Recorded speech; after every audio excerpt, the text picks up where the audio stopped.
میں نے ایک صاحب کو بتایا، میں نے کہا، کہنے لگے والدہ بہت سخت بیمار ہے. میں گیا وہاں، ملتان سے آگے کہروڑ پکا، وہ ہمارے ساتھ حج پہ تھے، تو میں ان کے گھر گیا تو والدہ کو دکھایا، میں نے کہا بہت سخت بیمار ہے. میں نے کہا ایسا کرو، اعمال کرو، نفل پڑھو صلاۃ الحاجت کے سارے، ان کے صدقہ بھی کرو، علاج بھی سنت ہے. ایک اور چیز بھی بتاتا ہوں کہ پرندے ان کے ہاتھوں سے چھڑواؤ. نہیں یہاں تو نہیں ہے. میں نے کہا ملتان میں ہوں گے. کہ وہاں ہوتے ہیں، ان کو لو اور ان کے ہاتھوں سے چھڑواؤ، اما کے ہاتھ میں دو اور پھر اما کو سہن میں بٹھا دو اور اما چھوڑ دے، پھر دو پھر چھوڑ دے. تو میں ان سے عرض کیا، میں نے کہا پرندے ایسے لے آنا جو تازہ پکڑے ہوئے ہوں. بعض اوقات سال کے پکڑے ہوئے پرندے ان کے پر مر جاتے ہیں، پھر ان کو چیلیں اور یہ چیزیں چیر پھاڑ لیتی ہیں، اپنا دفاع ڈیفینس نہیں کر سکتے. یہ جو پھر رہے ہوتے ہیں چڑیوں کو لے کے اور کوے لے کے، لالیاں لے کے، یہ اس طرح کی چیزیں، ان کو پکڑا کرو، ان کو چھوڑا کرو. کچھ ایسے بعد مجھے ملے، کیا ہوا؟ میرے اما فوت ہو گئے، اللہ ان کی مغفرت فرمائے. میں نے کہا پرندوں والے عمل کا کیا ہوا؟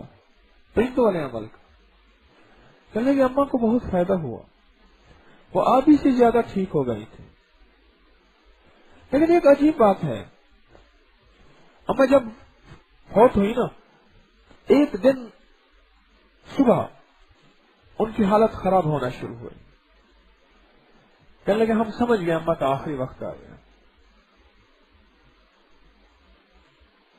کہنے لگے اما پھر بے خودی کی حالت میں، اس وقت جب موت کی کشمکش ہوتی ہے، مرض الموت ہوتی ہے، نزا کی کیفیت ہوتی ہے، تو اپنا بس ختم ہو جاتا ہے، پھر بندہ بے بس ہوتا ہے. اور وہ انسانوں کے رحم و کرم پہ نہیں ہوتا، بظاہر انسانوں کے رحم و کرم پہ ہے.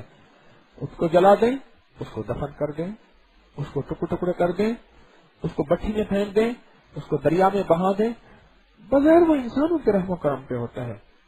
لیکن یہ جسم انسانوں کے رحم و کرم پہ ہوتا ہے، روح رب کے رحم و کرم پہ ہوتی ہے. اصل روح ہے،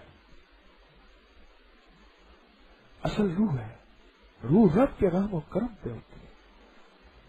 وہ جس طرح چاہے اس کی روح نکالے، وہ چاہے اسے علیین میں لے جائے، علیین آسمانوں سے اوپر جنت جسے قرآن نے کہا ہے، وہ چاہے سجین میں لے جائے، وہ زمین سے نیچے جہنم ہے جسے قرآن نے کہا ہے. وہ انسانوں کے رحم و کرم پہ نہیں ہوتا. وہ کس کے رحم و کرم پہ ہوتا ہے؟ کہ ٹیک لگانے والوں سے کون نیک رنگ پہ تھی آپ بھی. میرا لیفٹ ہمیشہ وہ دائیں بازو والے، بائیں بازو والے، وہ تو سیاسی باتیں ہیں، لیکن میرا بائیں بازو جو ہے وہ پتہ نہیں اس طرف کچھ کیا ہے، کچھ چلا کیا ہوا ہے کسی نے. کیا بات عرض کر رہا ہے؟ وہ کرم پہ ہوتا ہے. لگے جب موت کا آخری وقت آیا نا، اما کو صبح بیمار ہوئی، تکلیف ہوئی، سارا دن مغرب کے قریب فوت ہوئی، تو اما ایسے ہاتھ کر رہی تھی جیسے پرندہ چھوڑ دیں گے، بے بسی میں ایسے ہاتھ کرتے، پھر ایسے کرتی تھی، ہم اٹھا کے ہاتھ نیچے رکھتے تھے، ایسے کرتی تھی، پھر ہاتھ ایسے اٹھاتی تھی، ہاتھ کو ایسے پکڑ کے پھر کھول دیتی تھی جیسے پرندہ چھوڑ رہی ہیں، چھوڑ رہی ہیں. کہنے لگے آخری لمحوں سے پہلے ایسے مسکرائیں اور مسکرا کے کہنے لگی کہ دیکھو وہ سارے پرندے آئے ہوئے ہیں جن کو میں نے چھوڑا، اور وہ سارے کے سارے کلمہ پڑھ رہے ہیں. واہ، موت کی آخری ہچکی کو ذرا غور سے سن، موت کی آخری ہچکی کو ذرا غور سے سن، زندگی بھر کا خلاصہ اسی آواز میں ہے، زندگی بھر کا خلاصہ اسی آواز میں ہے.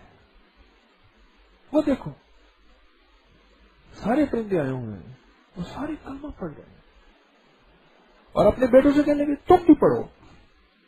خود نہیں پڑھا،